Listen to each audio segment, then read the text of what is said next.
હવે થાય કેવું, કોઈ પણ બાળક માટે પોતાના માતા પિતા એ પહેલા હીરોઝ છે. એના પ્રથમ સુપર હીરોઝ કોણ છે બાળકના? એના પપ્પા અને મમ્મી.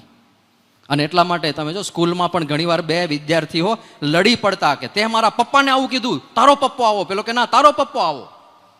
નહીં, પિતા માટે થઈને બે વિદ્યાર્થીઓ લડી પડતા, કારણ કે એના માટે એના પિતા અને એના માતા એ પ્રથમ સુપર હીરોઝ છે. પણ એ ક્યાં સુધી? એ બાળક મોટો ને સમજણો થાય ત્યાં સુધી. થોડો મોટો થાય, થોડો સમજણો થાય, એ પોતાની સાથે પોતાના મિત્રોના ઘરે જાય, એના મા બાપને જુએ, સંસારમાં બીજા મા બાપને જુએ, અને ત્યારે એને અહેસાસ થાય કે હું જેટલા મહાન સમજતો તો મારા માતા પિતાને, એટલા મહાન છે નહીં આ લોકો. અને નાનપણમાં જે કાંઈ પ્રણામ કરવાની, વંદન કરવાની, પગે લાગવાની ટેવ પડી હોય, એ ટેવ પછી ભૂસાઈ જાય, અને પછી એ મા બાપનો એક શબ્દ પણ સહન ના થાય.